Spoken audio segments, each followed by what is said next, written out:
మరణాత జీవాహారము అనే అనుదిన ఆధ్యాత్మిక కార్యక్రమానికి మీకు మా ప్రేమపూర్వక ఆహ్వానం. ఈరోజు వాక్యాన్ని బైబిల్ గ్రంథం నుంచి ధ్యానించుకుందాం. ద్వితీయోపదేశ కాండము 23వ అధ్యాయము 5వ వచనం.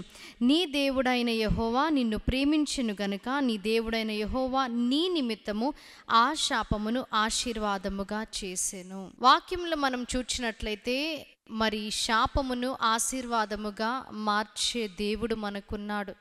అలాగే మన భక్తి జీవితాన్ని బట్టి మరి దేవునిలో మనము ఏ విధముగా నాటబడి ఉన్నామో దాన్ని బట్టి ఫలభరితమైన జీవితమును దేవుడు మనకి దయచేసే దేవుడిగా ఉన్నాడు. అలాగే మనని బట్టి కూడా ఇతరులను దేవుడు ఆశీర్వదించే దేవుడిగా ఉన్నాడు.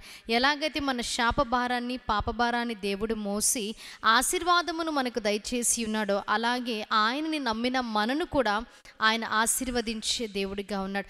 ఆదికాండం 13 అలాగే 18, 19 అధ్యాయాలు మనము చూచినప్పుడు అబ్రహాము వలన లోతు ఎలాగ ఆశీర్వదింపబడ్డాడో మనము చూస్తాము. అలాగనే మరి ఆ సొదొమ గొమొర్రాలను నాశనం చేయాలని దేవుడు తలంచినప్పుడు పాపము వలన వాటిని నాశనం చేయాలని దేవుడు అనుకున్నప్పుడు మరి లోతుని జ్ఞాపకము చేసుకోమని అబ్రహాము వేడుకున్నాడు.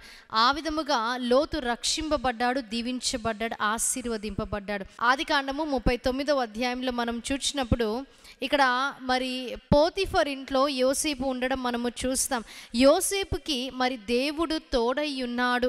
అలాగనే దేవుడు తోడై ఉండడం వలననే ఆయన చేసిన ప్రతి పని సఫలమైందని, అలాగనే ఆయన వర్ధిల్లుట ఇక్కడ యజమానుడు చూచి ఉన్నాడని వాక్యం సెలవిస్తుంది. 39వ అధ్యాయము 3వ వచనం. యెహోవా అతనికి తోడై ఉండిననియు అతడు చేసినదంతయు అతని చేతిలో యెహోవా సఫలము చేసిననియు అతని యజమానుడు చూచినప్పుడు. అలాగే 5వ వచనం. అతడు తన ఇంటి మీదను తనకు కలిగినదంతటి మీదను అతని విచారణకర్తగా నియమించిన కాలము మొదలుకొని యెహోవా యోసేపు నిమిత్తము ఆ ఐగుప్తీయుని ఇంటిని ఆశీర్వదించెను. యోసేపు నిమిత్తము ఆ ఐగుప్తీయుని ఇంటిని దేవుడు ఆశీర్వదించడం వాక్యం సెలవిస్తుంది. కాబట్టి మనము భక్తి కలిగిన వారమైతే మనను బట్టి దేవుడు ఇతరులని ఆశీర్వదించే దేవుడిగా ఉన్నాడు.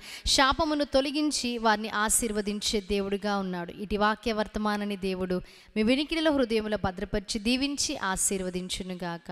ఆమేన్. ప్రార్థన చేసుకుందాం. మహాగణుడా, మహోన్నతుడా, పరిశుద్ధుడా, నమ్మదగిన దేవా, మీకు స్తుతులు స్తోత్రాలు.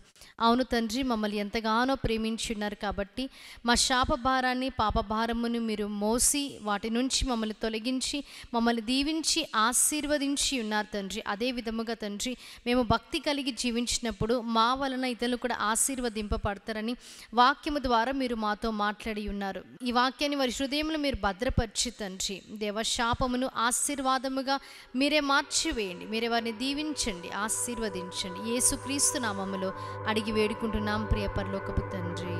ఆమేన్. మరణాత. దేవుడు మిమ్మల్ని అందరినీ దీవించి ఆశీర్వదించును.